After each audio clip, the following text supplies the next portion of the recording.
ಚುನಾವಣೆ ಸಂದರ್ಭದಲ್ಲಿ ಸಾಕಷ್ಟು ವಿಚಾರಗಳ ಚರ್ಚೆ ಆಯಿತು. ಒಳಗಿನವರು ಹೊರಗಿನವರು ಅಂತಕ್ಕಂಥ ಚರ್ಚೆ ಇರ್ಬೋದು, ವೈಯಕ್ತಿಕ ಟೀಕೆಗಳಿರ್ಬೋದು. ಈಗೆಲ್ಲ ಚುನಾವಣೆ ಮುಗಿದಿದೆ. ಈಗ ಏನ್ ಅನಿಸ್ತದೆ ಸರ್ ಕ್ಷೇತ್ರದಲ್ಲಿ ಚುನಾವಣಾ ಪ್ರಚಾರದಲ್ಲಿ ಬಂದಂತ ವಿಚಾರಗಳು ಎಲ್ಲ ಒಂದ್ ಕಡೆ ವೈಯಕ್ತಿಕ ಟೀಕೆ ಹಂತಕ್ಕೆ ಹೋಗಿದ್ದು? ನನ್ನ ಸ್ವಾಭಾವಿಕ ಗುಣ ಕೆಲವೊಂದಷ್ಟು ವಿಚಾರಗಳು ರಾಜ್ಯದ ಜನತೆಗೆ ಬಿಟ್ಬಿಡ್ತೇನೆ.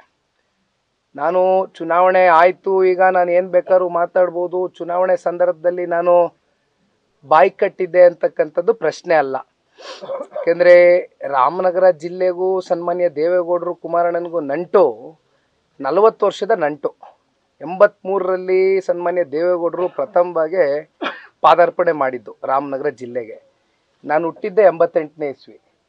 ಭಾಳ ಜನ ವಿರೋಧ ಪಕ್ಷದವ್ರು ಹೇಳಿದ್ರು ದೇವೇಗೌಡರು ಸಾಹೇಬರು ಅವ್ರ ಮೊಮ್ಮಗನ ಗೆಲ್ಸ್ಕೊಳಕ್ಕೆ ಬಂದಿದ್ದಾರೆ ಅಂತ. ಆದರೆ ಬಹುಶಃ ಅವರು ಬಹುಶಃ 21-22 ಬಹಿರಂಗ ಸಭೆಗಳಲ್ಲಿ ಗುರ್ಸ್ಕೊಂಡಿದ್ದು ಈ ವಯಸ್ಸಲ್ಲಿ 6 ದಿನಗಳ ಕಾಲ ದೇವೇಗೌಡರು ಸಾಹೇಬರು. ಅಲ್ಲಿ ದೇವೇಗೌಡರು ಸಾಹೇಬರ ಸಮಕಾಲದ ಇವತ್ತು ಏನು ನಮ್ಮ ಅಜ್ಜಿ ವಯಸ್ಸಿನ ಕೆಲವೊಂದಷ್ಟು ತಾಯಂದ್ರುಗಳು ದೇವೇಗೌಡರು ಸಾಹೇಬ್ರಿಗೆ ಮುದ್ದೆ ಉಪ್ಸಾರು ನಾವು ಕರೆದು ಊಟ ಹಾಕಿದ್ವು ಅಂತಕ್ಕಂಥದ್ದನ್ನ ಸ್ಮರಿಸ್ಕೊಳ್ತಕ್ಕಂಥ ತಾಲೂಕದು ಚನ್ನಪಟ್ಟಣ ತಾಲೂಕು.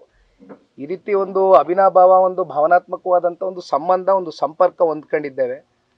ಹಾಗಾಗಿ ಚುನಾವಣೆ ಸಂದರ್ಭದಲ್ಲಿ ಕಾಂಗ್ರೆಸ್ನ ನಾಯಕರುಗಳ ಕೆಲವೊಂದಷ್ಟು ಹೇಳಿಕೆಗಳು ಅಂದು ಕೂಡ ನಾನು ಹೆಚ್ಚು ಗಂಭೀರವಾಗಿ ತಗೊಂಡು ಮಹತ್ವವನ್ನು ಕೊಡಲಿಲ್ಲ.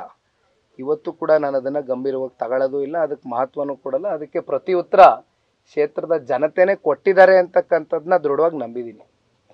ಸರ್, ಇನ್ನೂ ಅದು ಮುಂದುವರೆದುಕೊಂಡು ಹೋಗ್ತಲೇ ಇದೆ. ಪ್ರತಿದಿನ ನೀವು ನೋಡ್ತಾ ಇರ್ಬೋದು. ಅದು ಏನು ಸರ್, ಅದಕ್ಕೇನು ಸ್ಟಾಪ್ ಇಲ್ವಾ? ಈ ರಾಜ್ಯ ಸರ್ಕಾರ ಕಳೆದ 1.5 ವರ್ಷದಿಂದ ಆಡಳಿತಕ್ಕೆ ಬಂದಾಗಿಂದ ಯಾವ್ಯಾವ ರೀತಿ ಈ ದುರಾಡಳಿತಗಳಿರ್ಬೋದು, ಭ್ರಷ್ಟಾಚಾರ ಇರ್ಬೋದು, ಹಗರಣಗಳಿರ್ಬೋದು ಪ್ರತಿನಿತ್ಯ ನೋಡ್ತಾ ಇದ್ದೇವೆ. ರೈತರು ಸಂಕಷ್ಟದಲ್ಲಿದ್ದಾರೆ. ಯುವ ಸಮುದಾಯಕ್ಕೆ ಸ್ವಾಭಿಮಾನದಿಂದ ದುಡಿತಕ್ಕಂಥದ್ದಕ್ಕೆ ಉದ್ಯೋಗಗಳಿಲ್ಲ. ಸಾಕಷ್ಟು ವಿಷಯಗಳಿದೆ ಇವತ್ತು ಚರ್ಚೆ ಮಾಡ್ತಕ್ಕಂಥದ್ದಕ್ಕೆ. ಆದರೆ ಇವೆಲ್ಲವೂ ಕೂಡ ಪರ್ಸ್ನಲ್ ಆಗಿ ವ್ಯಕ್ತಿಗತವಾಗಿ ಟೀಕೆ ಮಾಡ್ತಕ್ಕಂಥದ್ದು ಯಾರು ಹೊಟ್ಟೆನೂ ತುಂಬೋದಿಲ್ಲ ಇದರಲ್ಲಿ. ಹಾಗಾಗಿ ಇವೆಲ್ಲವನ್ನು ಬದಿಗಿಟ್ಟು ನಾವು ಮುಂದೆ ಏನು ಮಾಡಬೇಕು, ಈ ರಾಜ್ಯದ ಅಭಿವೃದ್ಧಿಗೆ ಯಾವ ರೀತಿ ಪೂರಕವಾಗಿ ಕೈ ಜೋಡಿಸ್ಬೇಕು, ರಾಷ್ಟ್ರ ಮಟ್ಟದಲ್ಲಿ ಸನ್ಮಾನ್ಯ ಕುಮಾರಣ್ಣವ್ರಿಗೆ ಶಕ್ತಿ ತುಂಬಿಸಿದ್ದಾರೆ. ನಾನು ಈಗ ತಾನೇ ಹೇಳ್ದಂಗೆ ರಾಜ್ಯದ ಜನತೆ, ಅದ್ರ ಬಗ್ಗೆ ನಾವು ಹೆಚ್ಚಿನ ಗಮನ ಕೊಡ್ತೇವೆ.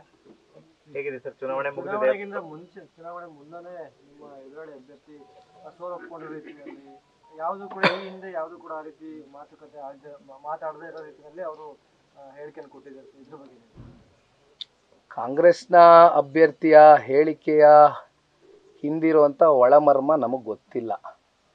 ಭಾಳ ಜನ ಭಾಳ ರೀತಿ ವ್ಯಾಖ್ಯಾನಗಳು ಮಾಡ್ತಾರೆ, ವಿಶ್ಲೇಷಣೆ ಮಾಡ್ತಾರೆ.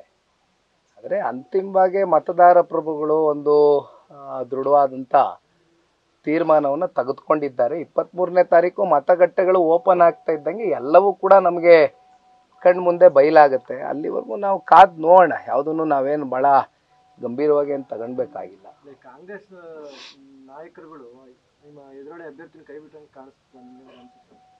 ನನಗೆ ಗೊತ್ತಿಲ್ಲಣ್ಣ, ಅದು ಅವ್ರಿಗೆ ಬಿಟ್ಟಂಥ ವಿಚಾರ. ಅವರು ಕಾಂಗ್ರೆಸ್ ಪಕ್ಷನ ಕೊನೆ ಹಂತದಲ್ಲಿ ನಂಬಿ ಹೋಗಿದ್ದಾರೆ. ಅದು ಅವರವರ ರಾಜಕಾರಣದ ನಡೆಗಳು, ತೀರ್ಮಾನಗಳು. ಅವ್ರು ಕೈ ಹಿಡಿತಾರೋ ಕೈ ಬಿಡ್ತಾರೋ ಇದಕ್ಕೆ ನಾನು ಉತ್ತರ ಕೊಡ್ತಕ್ಕಂಥದ್ದಕ್ಕೆ ಹೋಗೋದಿಲ್ಲ. ನ್ಯೂಸ್ ಫಸ್ಟ್ ನಿರ್ಭೀತಿಯಿಂದ ನಿಮ್ಮ ಪರವಾಗಿ.